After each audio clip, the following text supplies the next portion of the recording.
नमस्कार, मी सिद्धेश दिलीप चिकवण न्यूज अनकटमध्ये तुम्हा सर्वांचं स्वागत करतोय। आज 18 मे आहे मंडळी आणि 18 मे म्हटल्यानंतर सर्वात पहिल्यांदा डोळ्यासमोर येतं ते म्हणजे आंतरराष्ट्रीय संग्रहालय दिन। काहींना माहीत असेल, काहींना माहीत नसेलही, परंतु आम्ही तुम्हाला सांगतोय की ह्या संग्रहालय दिनानिमित्त वेगवेगळे संग्रहालय भारतामध्ये आहेत जे आपण नक्की पाहण्यासारखे आहेत। पुण्यामध्ये जर तुम्ही असाल किंवा येणार असाल तर त्यामधील सर्वात महत्त्वाचं संग्रहालय पुण्यामध्ये आहे ते म्हणजे पुरातत्व विभागाचं संग्रहालय आणि त्या संग्रहालयाबद्दलच आज आपण जाणून घेणार आहोत। मी आता आहे पुण्यामधील डेक्कन कॉलेजमध्ये आणि पण पाहतोय डॉक्टर हसमुख धीरजलाल सांकळिया यांचं हे संग्रहालय आहे। त्यांनी सुरू केलेलं संग्रहालय 1939 रोजी ते ह्या कॉलेजमध्ये आले, प्रोफेसर म्हणून आले आणि त्यानंतर त्यांच्या कार्यकाळामध्ये अनेक संशोधनं करत त्यांनी ह्या संग्रहालयाची निर्मिती केली। अगदी पाषाण युग, अश्मयुगीन युग, मराठा मुस्लिम कालखंड, ताम्रपाषाण युग अशा वेगवेगळ्या युगामध्ये संशोधन करून त्या कालखंडामधली माहिती पुरावे त्यांनी समोर आणलेले आहेत आणि त्याचंच हे संग्रहालय पाषाण युगामध्ये अश्मयुगीन युगामध्ये माणूस कसा वावरत होता, ते जनजीवन कसं होतं, कसे शोध लागत गेले, कोणत्या गोष्टींचा वापर माणूस त्यांच्या रोजच्या जगण्यामध्ये करत होता, ह्या संपूर्ण गोष्टी आज ह्या संग्रहालयामध्ये आपल्याला पाहायला मिळणार आहेत। आणि अर्थातच ह्या संपूर्ण गोष्टींची माहिती देण्यासाठी आपल्याबरोबर या विभागाच्या विभाग प्रमुख अन्सारी मॅडम आहेत। त्यांच्याकडून आपण सविस्तरपणे ह्या संग्रहालयाबद्दल माहिती जाणून घेणार आहोत।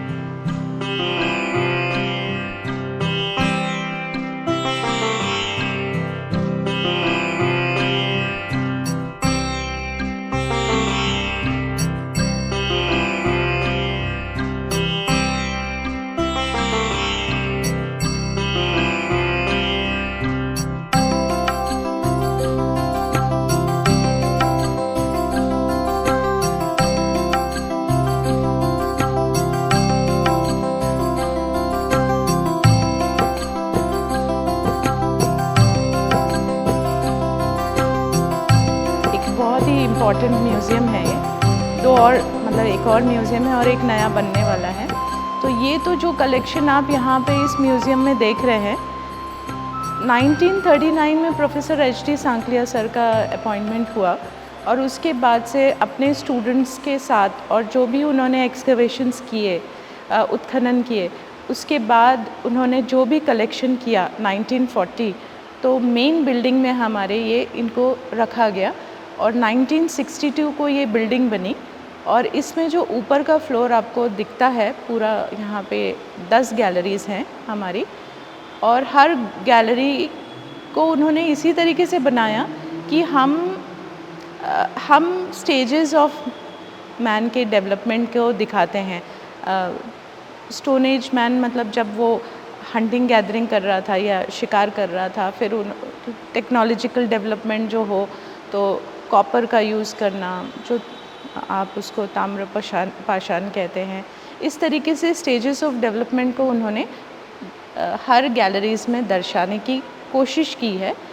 और बहुत हमारे इस इंस्टीट्यूट में जो आप गैलरीज़ देखते हैं, मोस्ट इम्पॉर्टेंटली ये है कि यहाँ पे आपको ओरिजिनल चीज़ें डिस्प्ले पे रहती हैं, मतलब रेप्लिकाज नहीं हैं, ओरिजिनल हैं।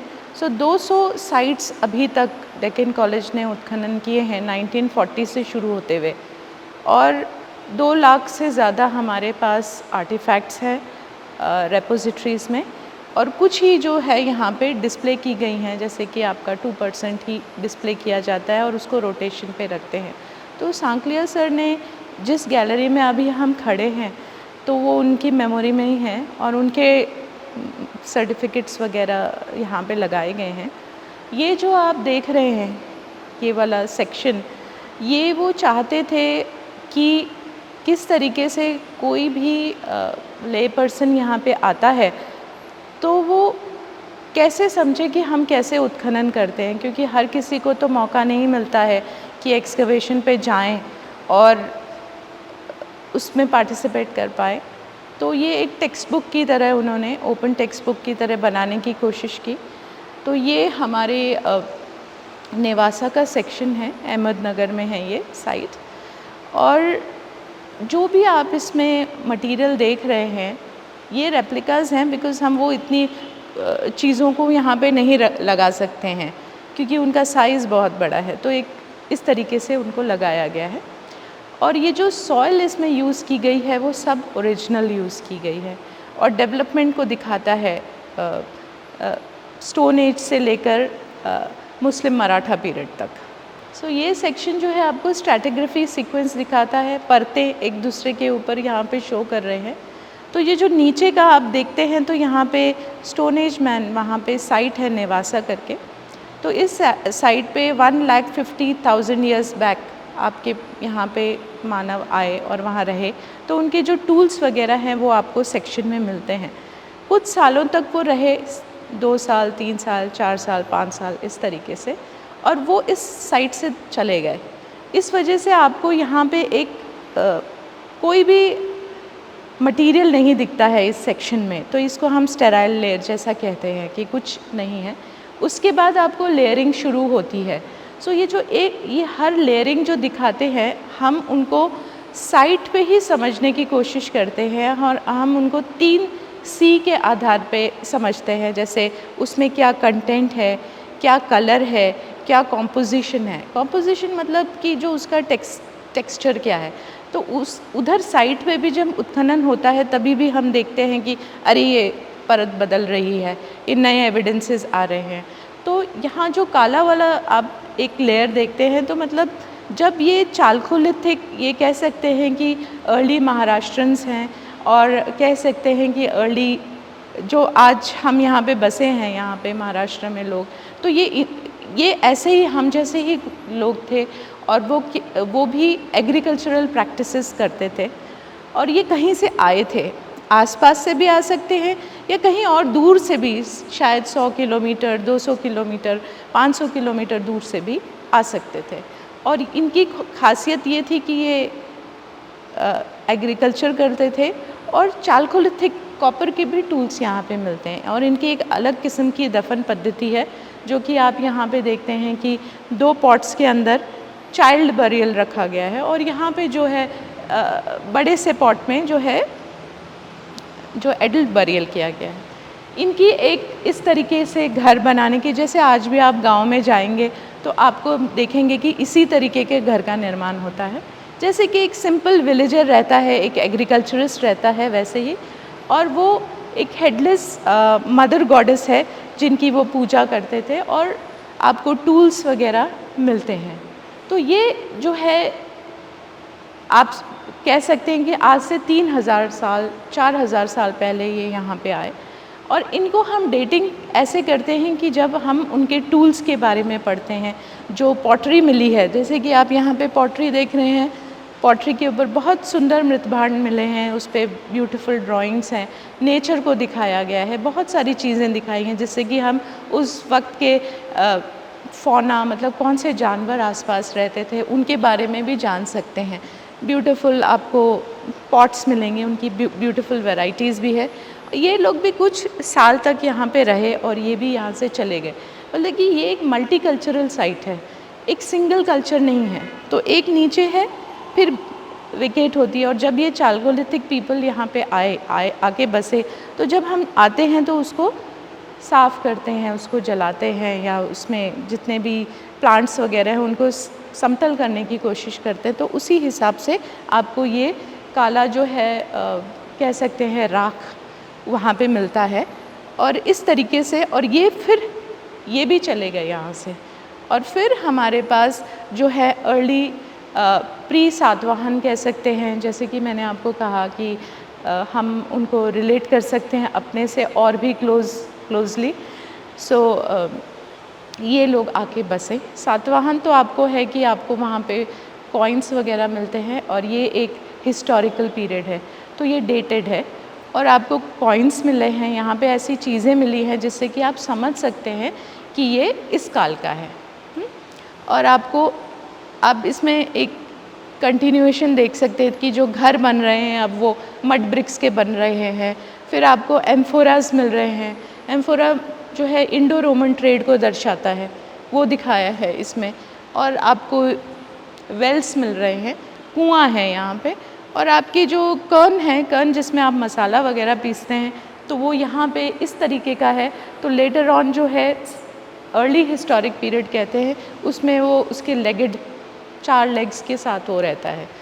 तो इस तरीके से हम देखते हैं कि इसका कंटिन्यूएशन हो रहा है ऊपर तक।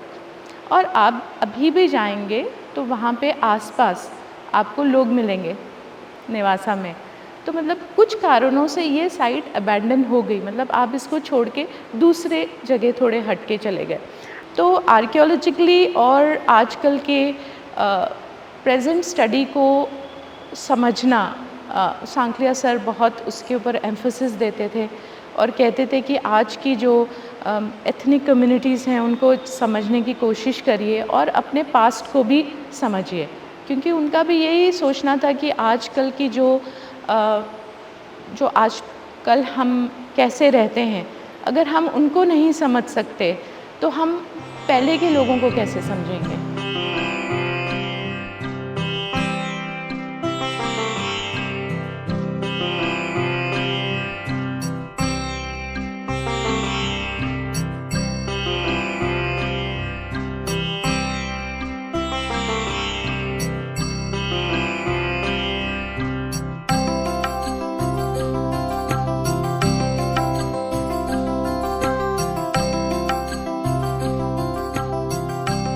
ज्यावेळेला आपण इतिहासामध्ये डोकावतो ना, त्यावेळेला सर्वात पहिल्यांदा आपल्या समोर काय येतं तर मानवाची निर्मिती कशी झाली असेल, अश्मयुगीन कालखंड कसा असेल, त्यावेळेला माणूस कसा जगत असेल, कसा वावरत असेल, त्याला अन्नाचा शोध कसा लागला, आगीचा शोध त्याने कसा लावला, त्याने हत्यार कसं बनवलं, ह्या संपूर्ण गोष्टी आपल्या मनामध्ये एक वेगळं प्रश्नचिन्ह निर्माण करतात। इतिहासामध्ये आपण शिकलेलो आहोत, सर्व काही जाणून घेतलं आहोत, परंतु या ठिकाणी प्रत्यक्षात त्या गोष्टी पाहायला मिळत आहेत की त्यावेळेला अश्मयुगीन माणूस कसा जगत होता, कुठली हत्यारं वापरत होता, ह्या संपूर्ण गोष्टी या विभागामध्ये पाहायला मिळतात। हे विभाग आहे अश्मयुगीन विभाग। या ठिकाणी संपूर्ण गोष्टीला फक्त भारतातल्याच नाही आहेत तर संपूर्ण देशभरामधील म्हणजे south Africa, Europe, Palestine, Australia अशा वेगवेगळ्या ठिकाणच्या वेगवेगळ्या देशांमधल्या अश्मयुगीन कालखंडामधील ज्या गोष्टी आहेत, ज्या संशोधनातून समोर आल्यात, त्या गोष्टी देखील या ठिकाणी ठेवण्यात आलेल्या आहेत।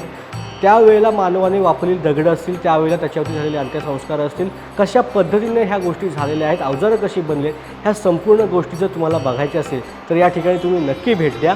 तत्पूर्वी आपण या ठिकाणी असलेल्या विभाग प्रमुख जे आहेत अन्सारी मॅडम, जे आपल्याला वेळोवेळी संपूर्ण गोष्टींचं मार्गदर्शन करत आहेत, त्यांच्याकडून सविस्तर ह्या गोष्टींबद्दल जाणून घेऊया।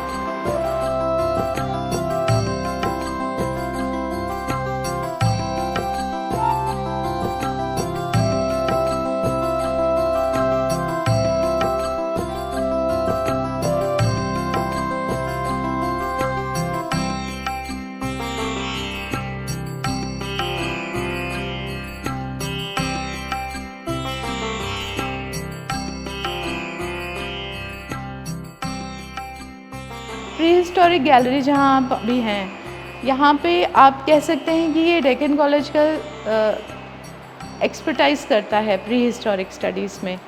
और ये गैलरी जो है आपको वो सारी चीज़ें दिखाती है जो आदि मानव कर रहा था, पैलेलिथिक। सो 1.2 मिलियन ईयर्स अगो अगर आप देखेंगे तो इस तरीके के टूल्स जो आप बाद में शायद फ़ोटोग्राफ करेंगे, तो ये हैंड एक्सेस, क्लीवर्स, इस तरीके के ही टूल्स मानव यूज़ करता था। साइज़ भी देखेंगे तो बहुत बड़े बड़े हैं और कोर्स भी बहुत बड़े बड़े हैं, तो उससे हमें मानव के हाथों के बारे में भी ज़रा जानकारी मिलती है, क्योंकि इतनी भारी चीज़ें अगर आप अभी उठाएंगे तो वो मुश्किल भी होती है। और इनको ये क्राफ्ट करते थे, बनाते थे। तो इस गैलरी में वही शो किया गया है कि एक सेक्शन है वो वाला, तो उसमें आपको पता चल जाता है कि टूल्स के डेवलपमेंट में अगर ये टूल्स अगर आपको यहाँ पे मिल रहे हैं, टूल्स मतलब औज़ार अगर आपको मिल रहे हैं, तो वो पैलेलिथिक में कौन सा है, लोअर है या मिडिल है कि अपर पैलेलिथिक है। सो हंटिंग गैदरिंग स्टेज पे ही है, लेकिन जब हम अपर पैलेलिथिक की बात करते हैं तब आपको पेंटिंग्स मिलती हैं, आपको ब्यूटीफुल फिगरीन्स भी मिलती हैं, जो कि थ्रू आउट इंडिया आपको मिलती हैं ये सारी चीज़ें अपर पैलेलिथिक स्टेज पे। और ऑफ कोर्स हमें एक बात ध्यान रखना होगा कि अगर हमारे पास फायर का एविडेंस नहीं है साइट पे, इसका मतलब नहीं है कि इंसान को फायर के बारे में मालूम नहीं था। फायर हमेशा इंसान के पास था, चाहे वो बिजली गिरने के वक्त, वाइल्ड फायर लग जाने के वक्त, बट उसको मेंटेन या उसको कंट्रोल कैसे करता था इंसान, वो सबसे इम्पोर्टेंट था। तो ये चीज़ें, क्योंकि आप जब टूल्स भी बनाते हैं तो उस टूल्स बनाने में भी स्पार्क आता है और आग लग सकती है। तो कई बार हमारे मन में रहता है कि इंसान कच्चा मीट खाता था या उसको पका के खाता था। तो ये सारी चीज़ें जो हैं, आर्कियोलॉजिस्ट आप उनके पब्लिकेशंस देखेंगे तो वो समझाते हैं ये अपने पब्लिकेशन से। अगर आपके पास फायर का एविडेंस नहीं है इतने सालों में, क्योंकि ये जहाँ पे रहते थे ये single culture thin highly mobile थे, ज़्यादातर वो कुछ समय तक 15 दिन तक 1 महीने तक एक जगह पे रहते थे और वो मूव करते थे। तो इस वजह से सेटलमेंट भी बहुत कम है, डिपॉज़िट कम है। तो इस वजह से सिंगल कल्चर साइट होने की वजह से और कम समय की वजह से बहुत सारी चीज़ें जो है रहती नहीं हैं, हवा की वजह से या चीज़ें उड़ जाती हैं। और जहाँ पे भी आप फायर लगा रहे हैं, अगर चूल्हा नहीं बना रहे हैं और सिर्फ ऊपर ही ऊपर क्योंकि रोस्टिंग कर रहे हैं, तो उसके लिए आपको चूल्हा बनाने की ज़रूरत नहीं है। पीछे एक फ़ोटो है, आप देखेंगे तो उसमें एक्सपीरियंस विद फायर दिखाया गया है, जो कि बहुत ही ब्यूटीफुल है। और हमें ये भी समझना होगा कि हम ये सोचते हैं कि आदि मानव जो है सीधे टूल्स बना के हंटिंग करने लगा, बट पहले मानव एक स्कैवेंजर हुआ करता था। जो जानवर शिकार करते थे, जितना हमारा समझ में आता है कि शिकार करना भी उसके लिए एक सीखने के लिए उसको वक्त लगा। वो ऑफ कोर्स एनिमल से इंस्पायर्ड था और इंस्पायर्ड होने की वजह से वो देखता था वो किस तरीके से जो चीज़ें बच जाती थीं उसको वो पिकअप करके वो खाता था। और वो ज़्यादातर गैदर करता था। गैदरिंग करना मतलब जो हमारे पास ट्यूबर्स हैं, फ्रूट्स हैं, कोई लीव्स हैं, वो चीज़ों को वो उसका सेवन वो करता था। और फिर जब इंसान को समझ में आया कि ये सारी चीज़ें उनका बहुत टाइम लेती हैं, बहुत समय लेती हैं, तो उन्होंने कहा कि क्यों ना हम अपने आप को इक्विप करें, क्यों ना हम अपने पास टूल्स बनाएं। सो ऑफ कोर्स कोई चीज़ में अगर चेंज आता है तो वो तभी आता है जब उसकी ज़रूरत होती है। जब तक ज़रूरत नहीं है तब तक हम चेंज लाते नहीं हैं, क्योंकि वो चल रही है, वो प्रक्रिया चल रही है। तो हम पूरे देश में ये चीज़ देखते हैं। एक्सकवेशंस डेक्कन कॉलेज ने पूरे ऑलमोस्ट नॉर्थ ईस्टर्न पार्ट को छोड़ के हम pre historic sites Deccan college ने एक्सकवेट किए हैं, बहुत सारे एक्सकवेशंस किए हैं। तो ये सारे टूल्स आपको यहाँ पे हैं। और जो भी generally of course archaeological survey of India तो हमारी गवर्नमेंट इंस्टीट्यूट है, ऑर्गेनाइजेशन है, जिसके पास बहुत सारे मटेरियल हैं सारे पीरियड के। But Deccan College is recognised for pre historic research.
Deccan कॉलेजमधील पुरातत्व विभागाच्या संशोधकांनी ज्या वेळेला शोध घ्यायला सुरुवात केली तेव्हा महाराष्ट्रामधील काही प्रमुख गावांमध्ये त्यांना वेगवेगळी संस्कृती पाहायला मिळाली.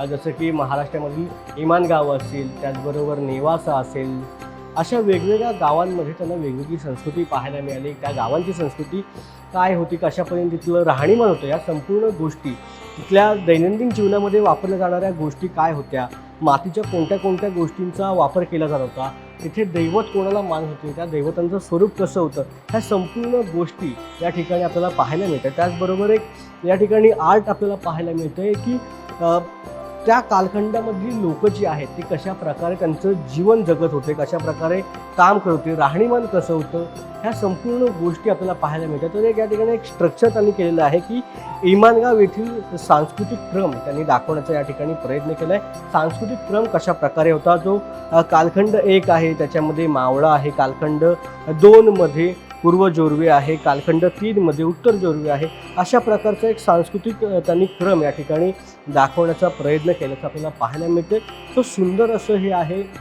इतिहास आपल्याला पुन्हा पुन्हा सांगण्यासाठी ह्या गोष्टी फार उपयुक्त आहेत की कशा प्रकारे त्या काळामधील जी लोकं होती ते आपली दिनचर्या करायचे, कशा प्रकारे आपल्या जीवनामध्ये बदल होत गेला आणि तो संपूर्ण काळ ज्याची आपल्याला उत्सुकता असते, त्या उत्सुकतेचं उत्तर आपल्याला या ठिकाणी आल्यावर नक्कीच मिळणार आहे.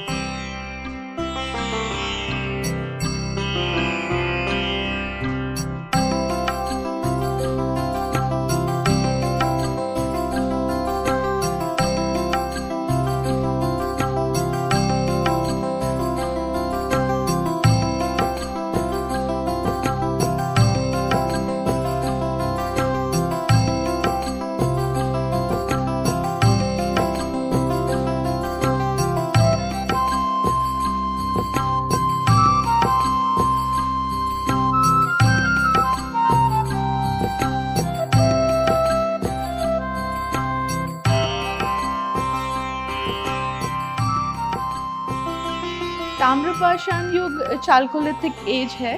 हम इस एज में टेक्नोलॉजिकल डेवलपमेंट देखते हैं।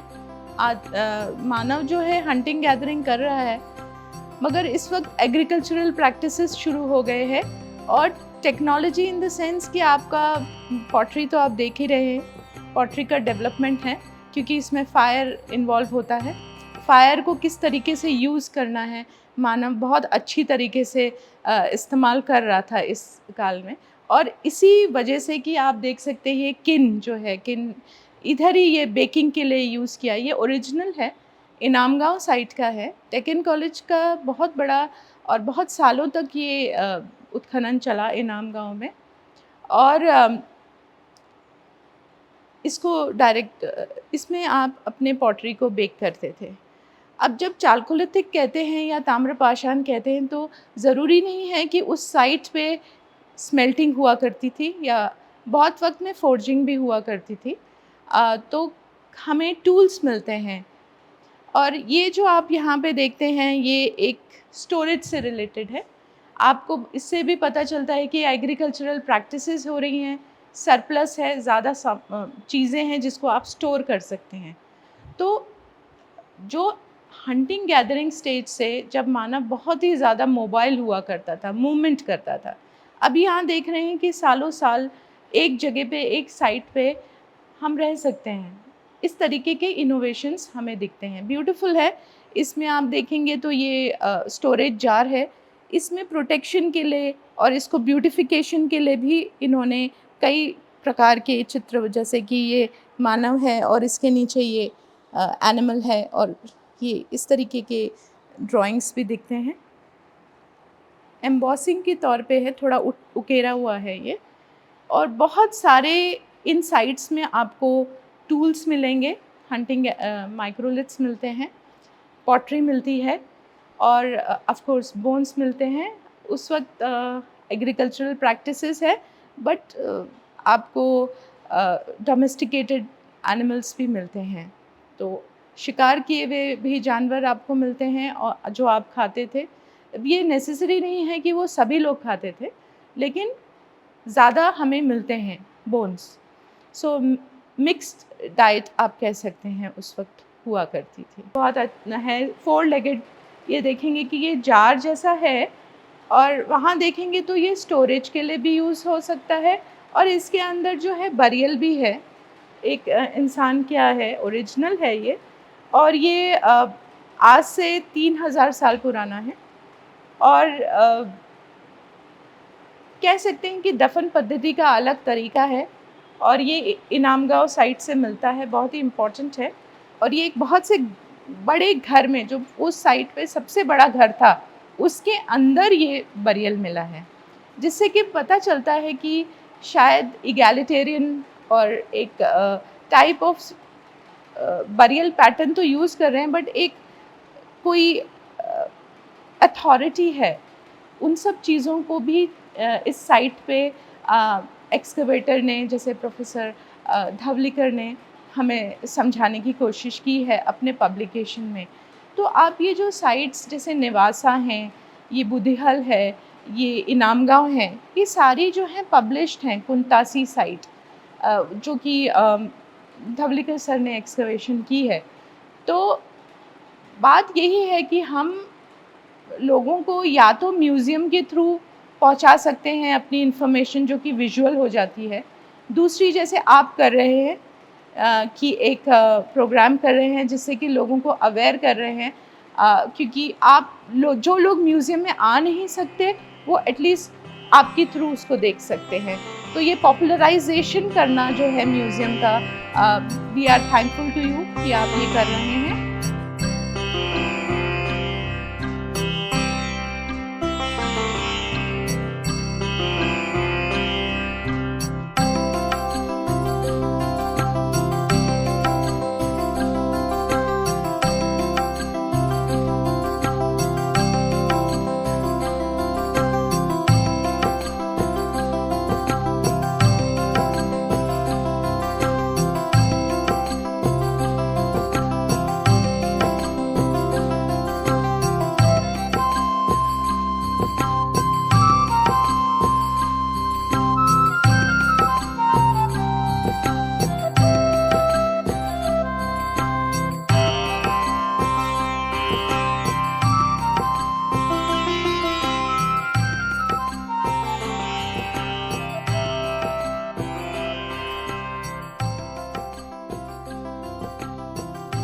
महापाषाण संस्कृती विभाग नुकताच आपण पाहिलंय, जाणून घेतलंय, आणि अर्थातच आता वेळ झाली ह्या कार्यक्रमामध्ये इथेच थांबायची। इतिहासाच्या पाऊलखुणा जाणून घेत असताना, इतिहासाच्या खाणाखुणा जाणून घेत असताना ह्या गोष्टी अत्यंत महत्त्वाच्या असतात की आपली सुरुवात कशी झाली आहे, आणि हा प्रश्न नेहमीच आपल्या मनामध्ये असतो। मगापासून मी जी गोष्ट बोलतोय की प्रत्येकाच्या मनात ते कुतूहल असतं। ज्या वेळेला आपण शाळेमध्ये इतिहास शिकत होतो, भूगोल शिकत होतो, त्यावेळेला अश्मयुगीन काळ, चाकाचा शोध, मध्ययुगीन काळ, असे ज्या वेळेला विषय यायचे त्यावेळेला मनामध्ये तेच यायचं की अरे त्यावेळेला कसं जगत असतील, आता तर आपल्याकडे सर्व काही आहे। आणि त्याच प्रश्नांची उत्तरं या ठिकाणी येऊन आपल्याला भेटतात। जर तुम्हाला जाणून घ्यायची असतील तुमच्या मनातील प्रश्नांची उत्तरं, जर तुम्हाला संपूर्ण गोष्ट बघायची असेल, त्या कालखंडामध्ये जाऊन तो अनुभव घ्यायचा असेल, तर तुम्ही नक्की डेक्कन कॉलेजच्या ह्या म्युझियमला भेट द्या, ह्या संग्रहालयाला भेट द्या आणि ह्या संपूर्ण गोष्टींचा अनुभव घ्या। तुर्तास आपण इथेच थांबतोय। पुन्हा एकदा भेटू एका नवीन गोष्टीसह, एका नवीन विषयासह, त्याची माहिती घेऊन। तुर्तास पाहत रहा न्यूज अनकट। धन्यवाद।